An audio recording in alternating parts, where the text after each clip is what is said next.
Resonance से मैं Devesh Gupta, faculty social science. अभी हम लोग आधुनिक भारत के इतिहास की तरफ बढ़ रहे हैं और आधुनिक भारत के इतिहास की तरफ जब हम बढ़ रहे हैं उससे पहले हम लोगों ने मध्यकालीन इतिहास पढ़ा, जिसमें दिल्ली सल्तनत के बारे में पढ़ा, मुगल वंश के बारे में पढ़ा। जो लास्ट हमारा रहा लेक्चर वो रहा औरंगज़ेब के बारे में।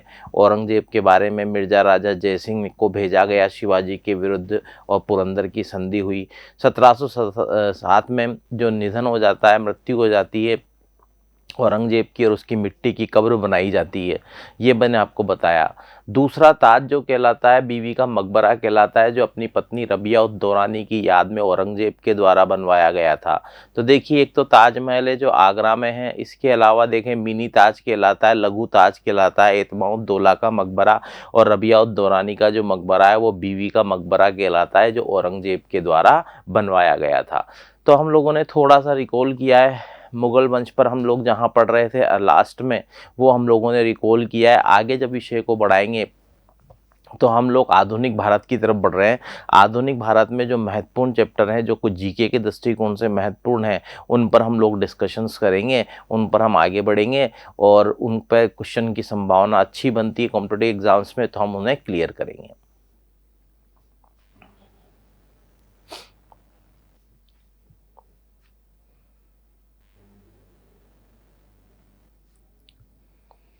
जिस विषय को हम डिस्कस करने जा रहे हैं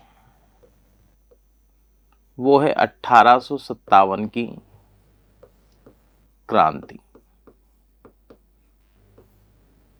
अभी 1857 की जो क्रांति है, अपने अपने अलग अलग मत हैं। कुछ इतिहासकार लिखते हैं कि यह एक केवल सैनिक विद्रोह था, सैनिकों के द्वारा अपनी मांगों के लिए विद्रोह कर दिया गया। लेकिन भारतीय इतिहासकार, एक से अधिक भारतीय इतिहासकारों ने अकाट्य प्रमाण दिया और ये प्रूव किया कि यह प्रथम स्वतंत्रता संग्राम था। तो ये first freedom movement of India था। अब देखिए, केवल एक सैनिक विद्रोह यानी सैनिकों में असंतोष है और उन्होंने विद्रोह कर दिया अंग्रेजी ईस्ट इंडिया कंपनी के खिलाफ, और वो विद्रोह कर रहे हैं, लेकिन आज़ादी का कोई लक्ष्य नहीं है, स्वतंत्रता का कोई लक्ष्य नहीं है, उनको अपनी केवल मांगें मनवानी है। इसी तरह कानपुर में नाना साहब के लिए भी कहा जाता है कि वो उनका अपना पेंशन का मुद्दा था, अगर वो सोल्व हो जाता तो शायद वो हथियार भी नहीं उठाते, विरोध नहीं करते। तो ये अपने अपने तर्क दिए जाते हैं। फॉर एग्जाम्पल के लिए मात्र क्या सैनिक विद्रोह था, तो सबसे पहले तो यहाँ पर ये एकमात्र सैनिक विद्रोह था, ये प्रमाणित करने का प्रयास कुछ इतिहासकार करते हैं। लेकिन देखिए, अगर एकमात्र सैनिक विद्रोह होता तो यहाँ पर देखिए, जब विद्रोही सैनिक दिल्ली पहुँचे तो दिल्ली पहुँचकर उन्होंने सबसे पहले बहादुर शाह जफर को वहाँ दिल्ली पहुंचकर भारत सम्राट घोषित किया। उन्होंने भारत सम्राट घोषित कर दिया, यानी उनका जो लक्ष्य था, सबसे पहला काम भारत सम्राट घोषित करने का किया गया। ये क्या बताता है? ये बताता है कि ईस्ट इंडिया कंपनी का जो शासन भारत में चल रहा है उससे मुक्ति, और हमारे सम्राट अब कौन है? बहादुर शाह जफर। तो लक्ष्य क्या है? भारत की आज़ादी ही तो है, भारत की स्वतंत्रता ही तो है। कहीं ना कहीं उनकी अपनी मांगे भी हैं, लेकिन उनकी अपनी मांगों के अलावा भारत की स्वतंत्रता लक्ष्य भी उनका उद्देश्य बन चुका था। अब देखिए, भारत सम्राट घोषित करना भारत की आज़ादी का लक्ष्य दिखाई दे रहा है। यह केवल मात्र इस विद्रोह में क्या सैनिक शामिल थे?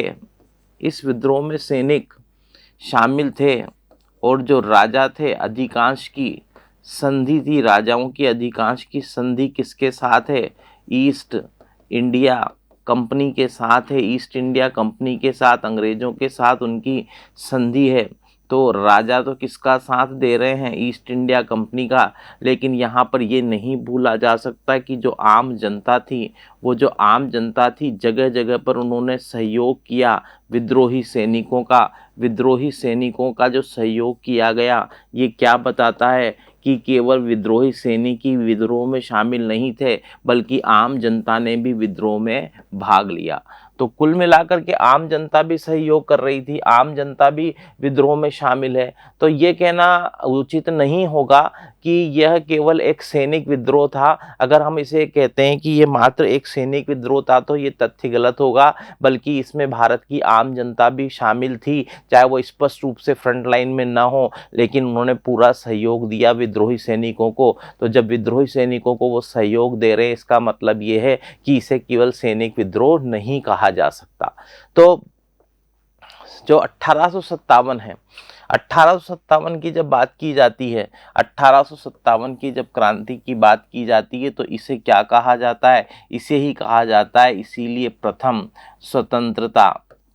स्वतंत्रता संग्राम। तो देश का जो पहला स्वतंत्रता संग्राम था वो कौन सा था, 1857 की क्रांति। नोट कर लीजिए आप।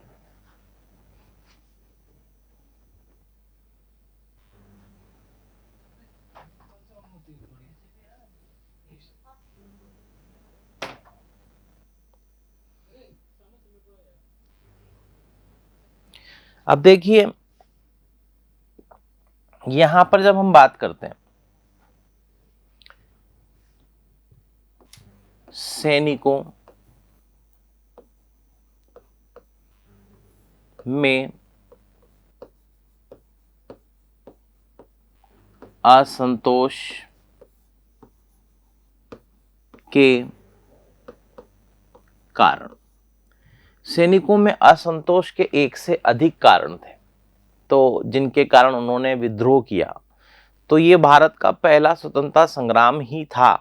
लेकिन इसमें सैनिकों का विद्रोह होना, छावनियों में विद्रोह होना, उसके जो कारण थे उनमें कोई एक कारण नहीं, बहुत सारे कारण थे जिसके कारण वो असंतुष्ट थे, और इस कारण एक बड़े स्तर पर देश में पहला स्वतंत्रता संग्राम हुआ। ये बात अलग है कि शुरुआत का जो माध्यम बने वो विद्रोही सैनिक बने, लेकिन ये पूरे देश में आग की तरह फैल गया और अंग्रेजों के लिए नियंत्रण कर पाना बहुत कठिन हो गया था।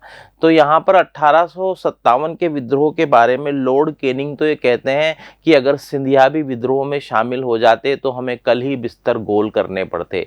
तो देखिए, जो लॉर्ड कैनिंग है वो क्या कह रहे हैं, भारत के गवर्नर क्या कह रहे हैं, भारत के गवर्नर ने शब्द दिए हैं कि अगर सिंधिया, तो जो सिंधिया है, जो सिंधिया शासक थे, अगर वो भी विद्रोह में शामिल हो जाते तो हमें कल ही भारत से बिस्तर गोल करने पड़ते। इसका मतलब है अगले दिन ही तो भारत से जाना पड़ता हमेशा के लिए। तो उन्होंने खुद ने स्वीकार किया है कि राजे हैं जो कुछ हमारा साथ दे रहे हैं, जबकि आम प्रजा तो विद्रोही सैनिकों का साथ दे रही थी। तो खैर जो भी है, वो कुछ राजाओं के द्वारा जो अंग्रेजों को साथ दिया गया, इसकी वजह से भी उन्हें सहायता मिलती चली गई। उनके पास आधुनिक हथियार है, इसकी वजह से भी सहायता मिलती चली गई। और इस अवसर पर तो एक महत्वपूर्ण जो आविष्कार था, बेतार का तार, जहां भी सेना को जरूरत पड़े वहां बुलाना है तो मैसेज बेतार के तार का आविष्कार हो चुका था। तो टेलीग्राम सिस्टम जो था उनका अंग्रेज विकास कर चुके थे। ये भी एक महत्वपूर्ण कारण था कि उनका कम्युनिकेशन बहुत ज़्यादा सुदृढ़ था, तो इससे भी उनके लिए महत्वपूर्ण सहायता उनको मिली।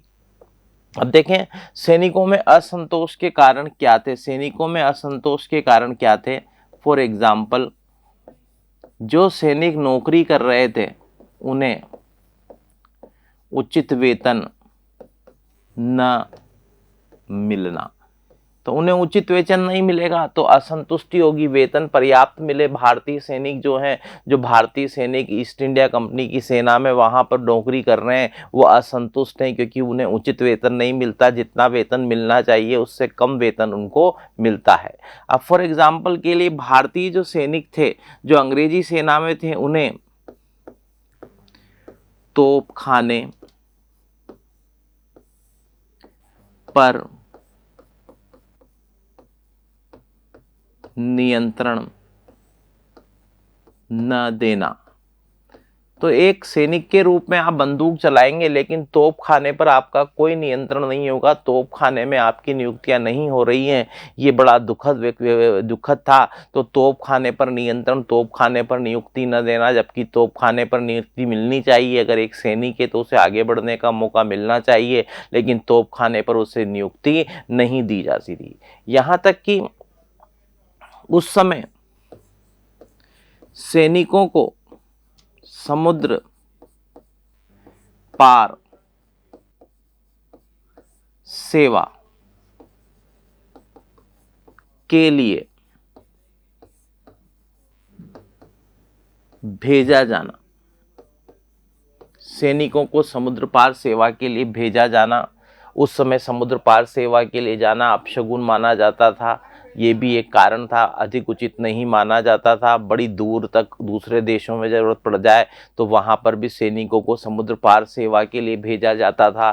तो समुद्र पार सेवा के लिए जब भेजा जाता तो इससे सैनिक नाराज थे, तो ये भी एक कारण था।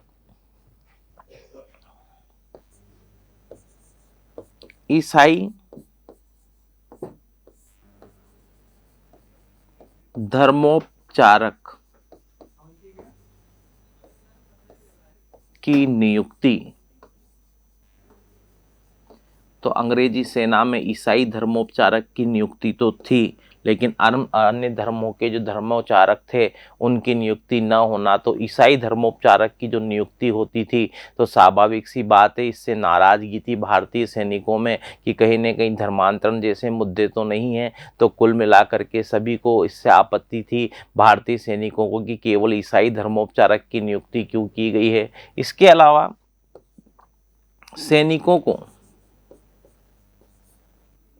दाढ़ी रखने पर प्रतिबंध था। तो सैनिकों को दाढ़ी रखने पर प्रतिबंध था, ये भी असंतोष का एक कारण था कि विद्रोही सैनिकों ने विद्रोह किया। तो यहाँ पर देखिए ऐसी स्थितियों के साथ साथ भारतीय सैनिकों का अपमान, भारतीय सैनिकों को सुअर अथवा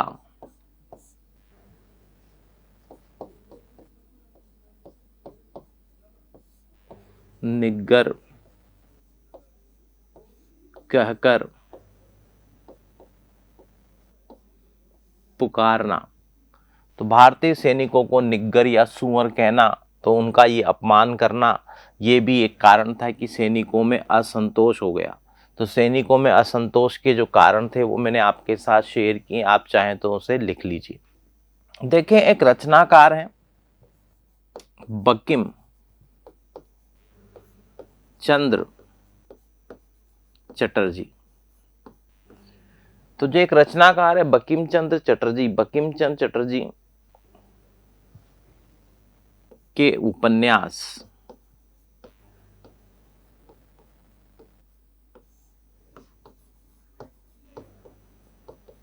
आनंद मठ,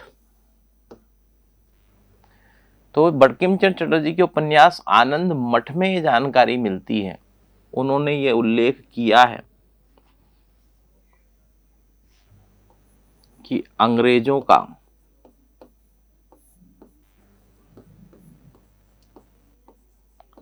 सबसे पहले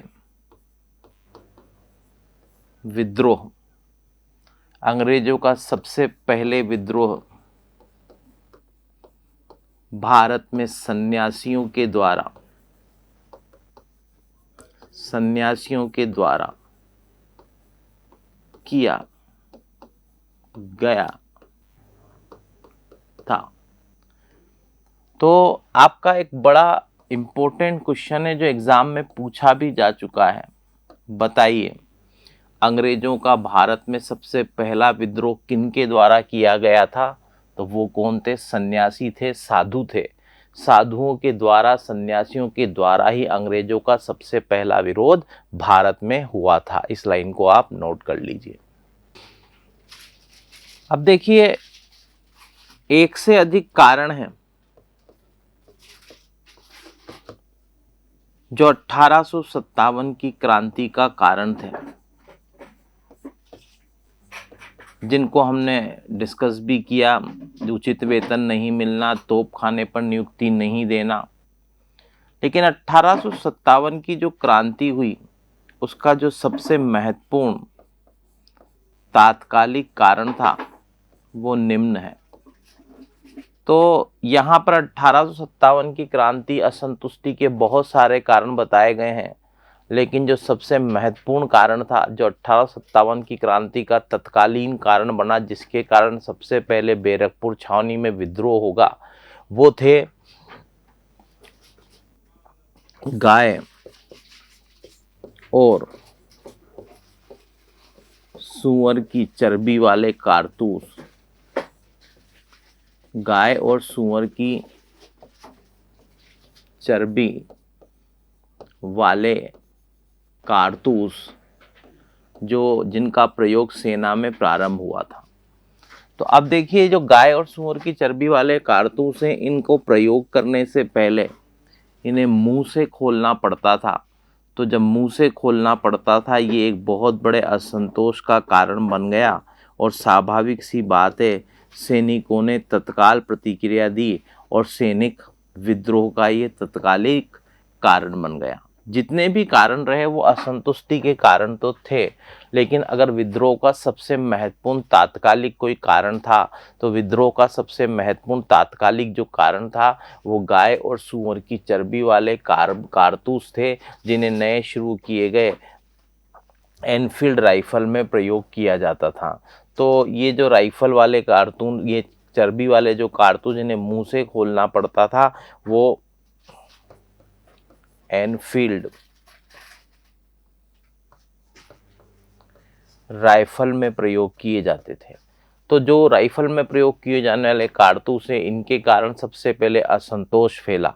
अब सैनिकों में असंतोष है और अब सबसे पहला विद्रोह किसके द्वारा कर दिया जाएगा? मंगल पांडे के द्वारा कर दिया जाएगा। तो यहाँ पर देखिए, अगला पॉइंट हम लिख रहे हैं,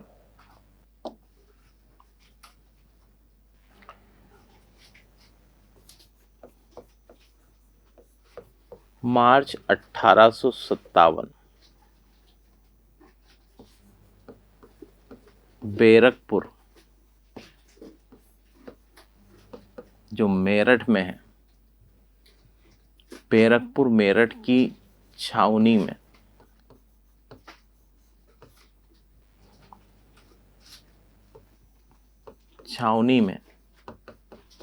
मंगल पांडे द्वारा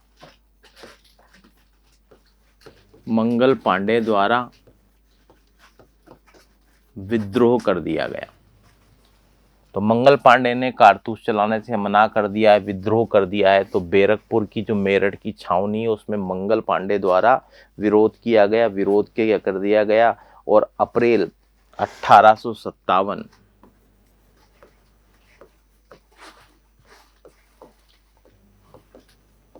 मंगल पांडे को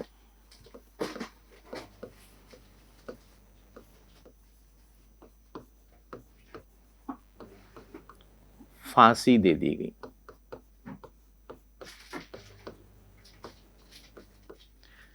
तो स्वाभाविक सी बात है, अब असंतोष और बढ़ चुका था, क्योंकि मंगल पांडे को फांसी दे दी जा चुकी थी। अब अन्य सैनिकों ने भी विद्रोह कर दिया, घुड़सवार सैनिकों ने भी विद्रोह कर दिया। तो विद्रोह बढ़ता चला गया, कारतूस चलाने से, उनके प्रयोग से लगातार मना किया गया है। अब देखेंगे यहाँ पर मई 1857 विद्रोही सैनिक दिल्ली की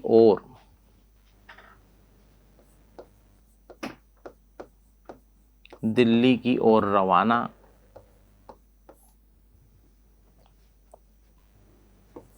और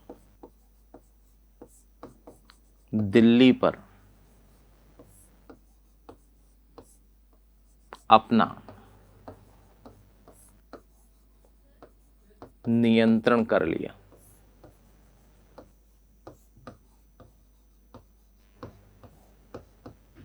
दिल्ली पर अपना नियंत्रण कर लिया। अब देखिए, जब विद्रोही सैनिक दिल्ली की ओर रवाना होंगे, दिल्ली पर वो अपना नियंत्रण कर लेंगे। यहाँ एक बड़ा रोचक तथ्य है कि पूरे देश में जब ये 58-57 की क्रांति अलग अलग जगह फैली, तो केवल कोटा एक ऐसी जगह थी जहां पर विद्रोही सैनिकों का कब्जा 6 माह से अधिक तक रहा, या फिर यूं कहें कि ये क्रांति 6 माह से अधिक तक चली। वो एकमात्र जगह कोटा राजस्थान थी, लेकिन बाकी सभी जगह लगभग 6 माह के भीतर ही नियंत्रण कर लिया अंग्रेजों के द्वारा। फूट डालो राज करो की नीति का भी उन्होंने फायदा उठाया और अंग्रेजों के द्वारा तुरंत नियंत्रण स्थापित कर लिया गया। तो दिल्ली की ओर कौन रवाना हो गए?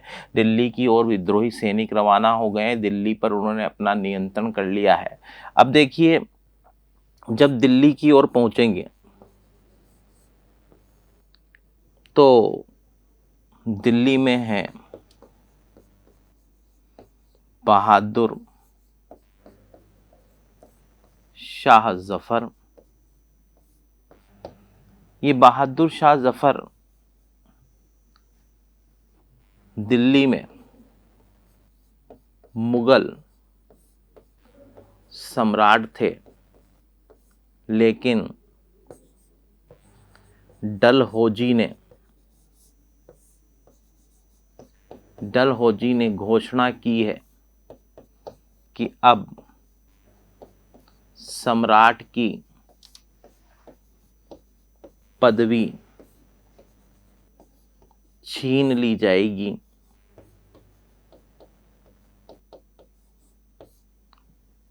और मुगल शासक राजा कहलाएंगे। तो सम्राट की पदवी को छीन लिया गया, यानी कहीं ना कहीं एक मुक्त शासक की पदवी को छीन लिया गया है, और कहा गया है कि मुगल शासक अब केवल राजा कहलाएंगे। तो जो महाराज शब्द, जो सम्राट की पदवी है, भारत सम्राट या मुगल सम्राट की पदवी, वो हटा दी जाएगी। इसके अलावा लाल किला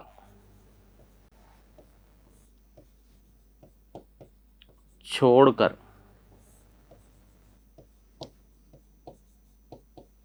कुतुब मीनार वाले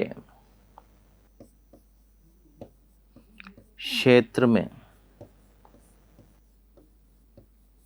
रहना होगा। तो जो लाल किला है वो सम्राट वहीं रहते हैं, तो मुगल सम्राट जो लाल किले में रहते हैं उन्हें लाल किला भी छोड़ना पड़ेगा और कुतुब मीनार वाले क्षेत्र में रहना पड़ेगा, जो कहीं न कहीं उनका एक अपमान था कि वो जो मुगल शासक हैं उनके पदवी को कम किया जा रहा है, उन पर लिमिटेशंस लगा दी जा रही हैं। ये घोषणाएं किसके द्वारा की गई थी? डलहौजी के द्वारा। देखिए, आए हुए क्वेश्चंस में से है जो पहली लाइन लिख रहा हूं, बहादुर शाह जफर।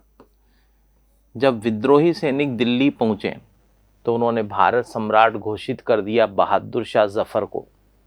ये जो जफर है ये वास्तव में क्या है? बहादुर शाह जफर का यह उपनाम था, निकनेम था, और इस उपनाम से वो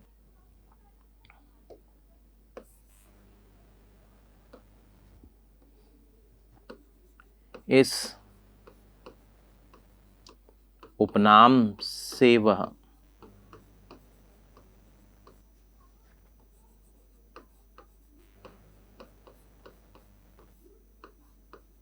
कविताएं लिखते थे। तो जफर किस मुगल शासक का उपनाम था? बहादुर शाह जफर का उपनाम था। तो बहादुर शाह जफर नहीं चाहते थे, लेकिन फिर भी उन्हें भारत सम्राट घोषित कर दिया गया। वो विद्रोह में भाग नहीं लेना चाह रहे थे, लेकिन फिर भी विद्रोही सैनिकों का जब दबाव पड़ा तो उन्होंने विद्रोह में भाग लिया, विद्रोह में शामिल हो गए। तो यहाँ देखना है, ये जो बहादुर शाह हैं, जो कविताएं लिखते थे जफर उपनाम से, बहादुर शाह जफर नाम मात्र के सम्राट थे। वास्तविक नियंत्रण, तो जो वास्तविक नियंत्रण है वो बख्त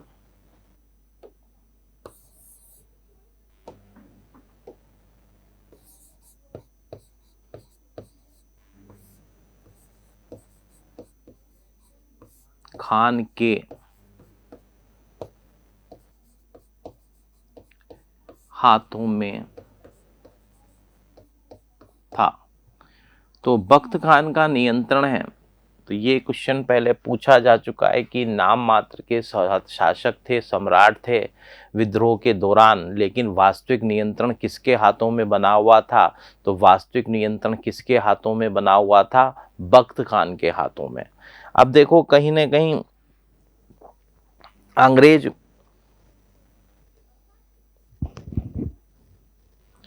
अंग्रेजों ने चालाकी से काम लिया और हर जगह अपना नियंत्रण लगभग वापस वो पा लेंगे। यहाँ पर भी चालाकी से काम लिया जाता है और सितंबर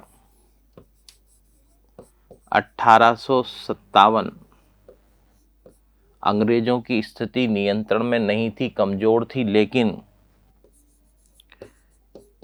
कैप्टन हडसन ने पंजाब रेजिमेंट का सहयोग लिया। तो देखिए, कहीं न कहीं मुगलों के द्वारा गुरु अर्जुन देव की हत्या कराना, मुगलों के द्वारा गुरु तेग बहादुर की गर्दन कटवा दिया जाना, ये वो मुख्य बिंदु थे, ऐसे मुद्दे थे जिस पर सिखों का नाराज होना स्वाभाविक था। तो पंजाब रेजिमेंट की तरफ से सहायता मिल गई किसको? कैप्टन हडसन को। तो कैप्टन हडसन को जब सहायता मिली, कैप्टन हडसन ने पंजाब रेजिमेंट की सहायता से पुनः दिल्ली पर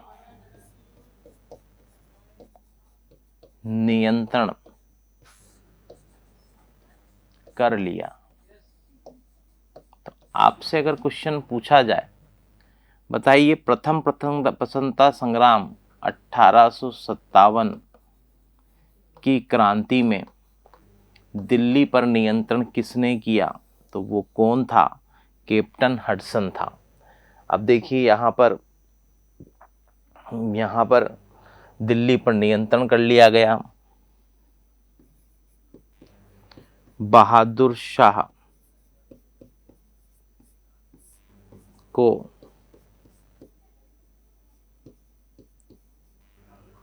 बहादुर शाह जफर को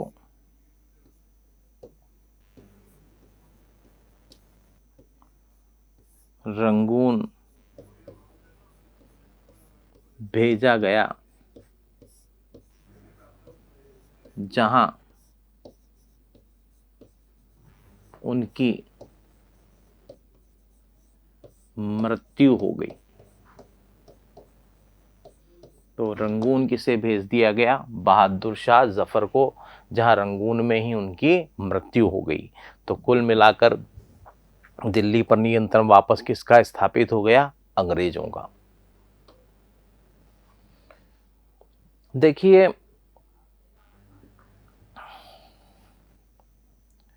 1857 में ही कानपुर में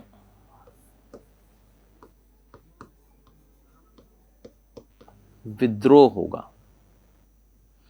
कानपुर में जो विद्रोह हो रहा है वो क्यों हो रहा है? क्योंकि यहाँ पर नाना साहब ने विद्रोह कर दिया है।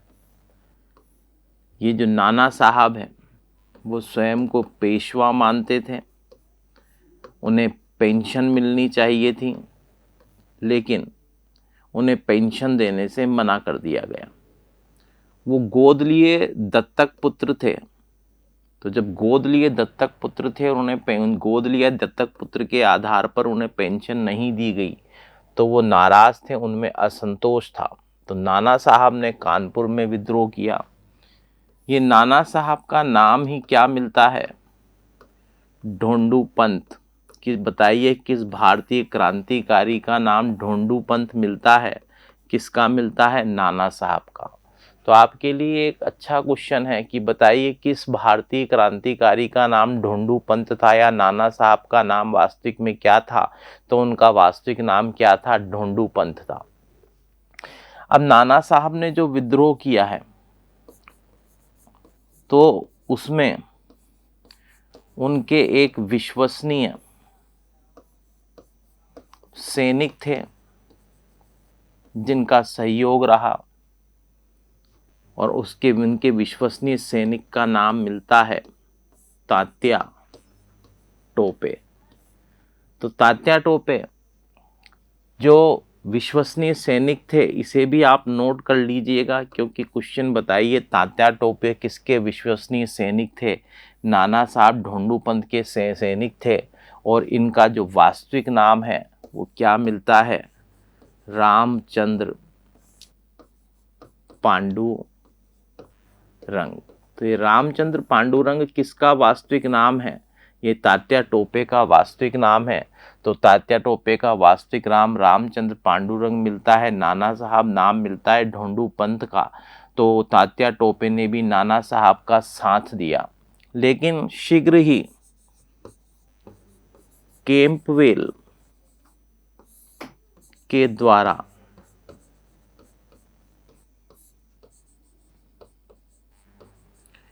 कानपुर पर नियंत्रण कर लिया गया।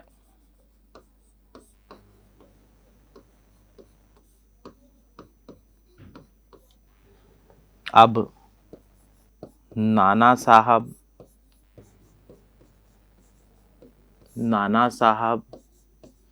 कहा जाता है नेपाल चले गए।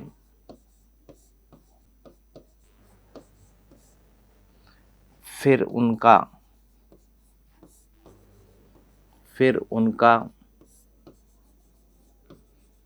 कुछ पता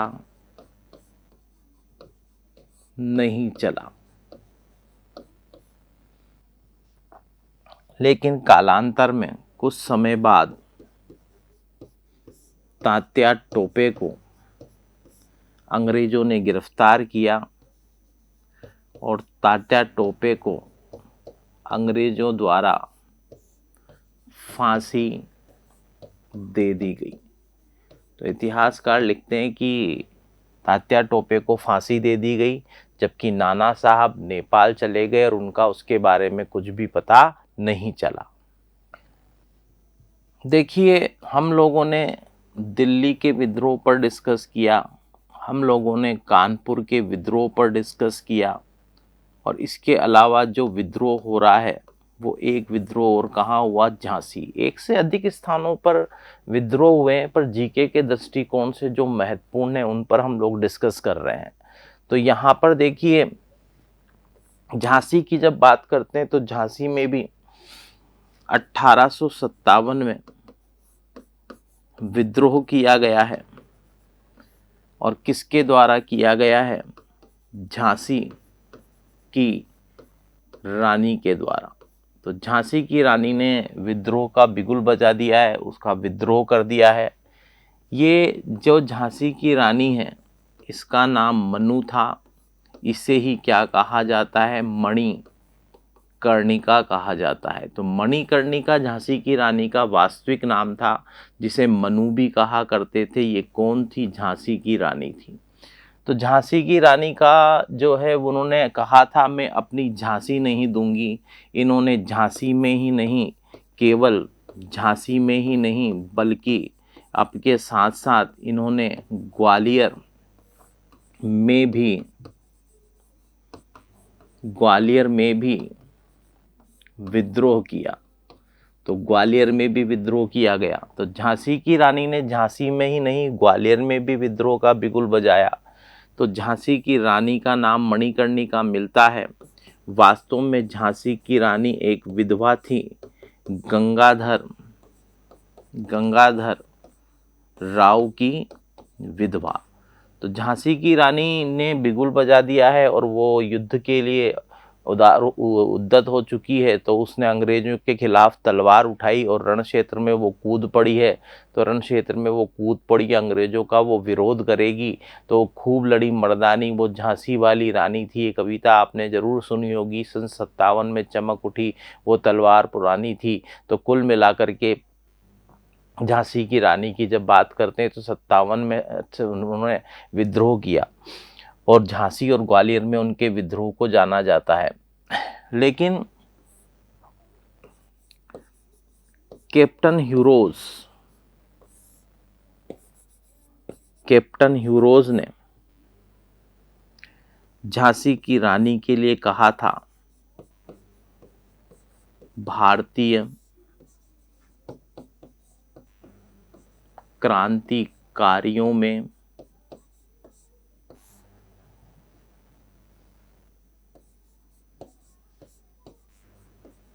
यह अकेली मर्द है। तो ये शब्द किसके हैं कि ये भारतीय क्रांतिकारियों में अकेली मर्द है? ये शब्द कैप्टन ह्यूरोस के शब्द है जो उसने कहे थे झांसी की रानी के लिए। सन 57 के विद्रोह में झांसी की रानी शहीद हो गई। तो झांसी की रानी सन 57 के विद्रोह में शहीद हो गई। झांसी की रानी की सहायता, जैसे राणा प्रताप की सहायता भामाशाह ने की थी आर्थिक सहयोग देकर, ऐसे ही झांसी की रानी को भी आर्थिक सहयोग जो मिल रहा है वो एक भामाशाह से मिल रहा है। और एक भामाशाह से जो उनको सहयोग मिल रहा है उसका नाम था अमरचंद बांठिया। तो झांसी की रानी को सहयोग देने वाले व्यक्ति का नाम है अमरचंद बांठिया। और ये जो अमरचंद बांठिया हैं इन्हें अमरचंद बांठिया को भारतीय इतिहास में दूसरा भामाशाह कहा जाता है। ये क्वेश्चन इम्पोर्टेंट क्वेश्चन है। बताइए इतिहास में दूसरा भामाशाह किसे कहा जाता है? अमरचंद बांठिया को कहा जाता है। अब झांसी की रानी का साथ देने के बाद में अंग्रेजों ने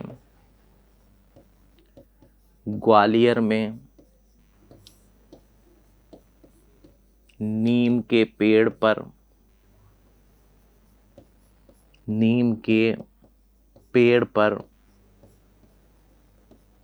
फांसी दे दी। अमरचंद बांठिया को नीम के पेड़ पर फांसी दे दी गई। तो भारतीय इतिहास में आप क्या कहलाते हैं? आप दूसरा भामाशाह कहलाते हैं। नीम के पेड़ पर आपको फांसी दे दी गई अंग्रेजों के द्वारा। ये हमारा भारत के प्रथम स्वतंत्रता संग्राम से संबंधित कुछ इम्पोर्टेंट फैक्ट हैं जिन्हें आप नोट कर सकते हैं। अब देखिए 1857 की क्रांति, जब इतने बड़े स्तर पर विद्रोह हो गया तो ब्रिटिश सरकार द्वारा भारत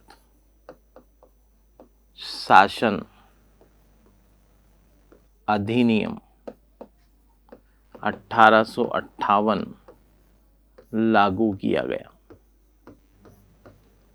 और अधिनियम 1858 के आधार पर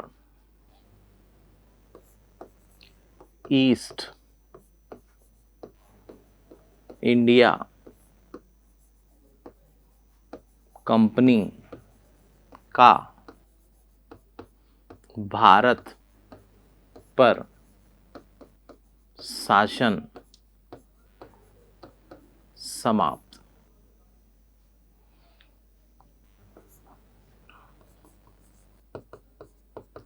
ब्रिटेन की महारानी, जो ब्रिटेन की महारानी हैं विक्टोरिया को भारत साम्राज्ञी घोषित किया गया। तो देखिए अब ईस्ट इंडिया कंपनी का सीधा शासन समाप्त कर दिया गया है। ईस्ट इंडिया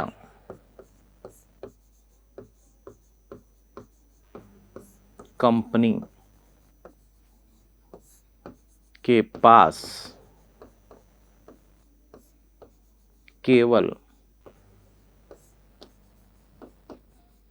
चाय के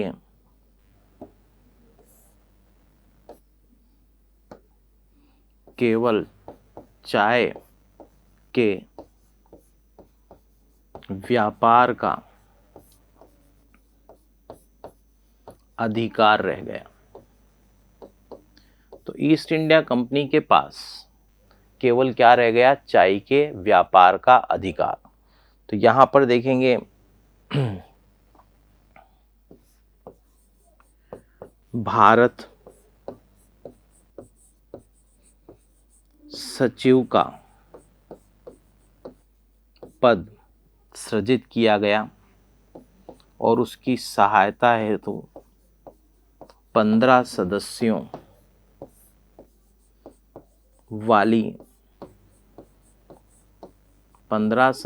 वाली समिति बनाई गई।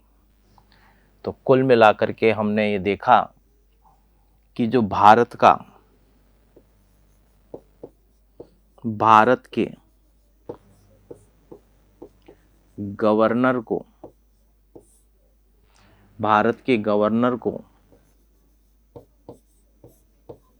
गवर्नर जनरल व वॉयस रॉय कहा जाने लगा। तो नया पदनाम दे दिया है। भारत का जो गवर्नर था अब वो क्या कहलाने लगा है? भारत का गवर्नर जनरल व वायसराय। ब्रिटेन की महारानी विक्टोरिया को भारत साम्राज्ञी घोषित कर दिया गया है। भारत पर किसका शासन? ईस्ट इंडिया कंपनी का जो शासन है वो समाप्त कर दिया गया है। अब शासन सीधा भारत की साम्राज्ञी विक्टोरिया के माध्यम से ईस्ट इंडिया कंपनी के पास केवल चाय के व्यापार का अधिकार ले गया। भारत सचिव का पद जो सृजित किया गया है उसके साथ 15 सदस्यों वाली एक सहयोग के लिए समिति भी बनाई गई। तो ये सारे सुधार किसके द्वारा किए गए? ये 1858 के अधिनियम के द्वारा किए गए, जो प्रथम स्वतंत्रता संग्राम की क्रांति का एक परिणाम था। तो हम आगे अगली क्लास में नेक्स्ट आगे बढ़ाएंगे विषय को। अभी टाइम हो रहा है, समय हो रहा है आपकी क्लास का। तो आपको सभी को प्रतियोगी परीक्षाओं के लिए बहुत बहुत शुभकामनाएं।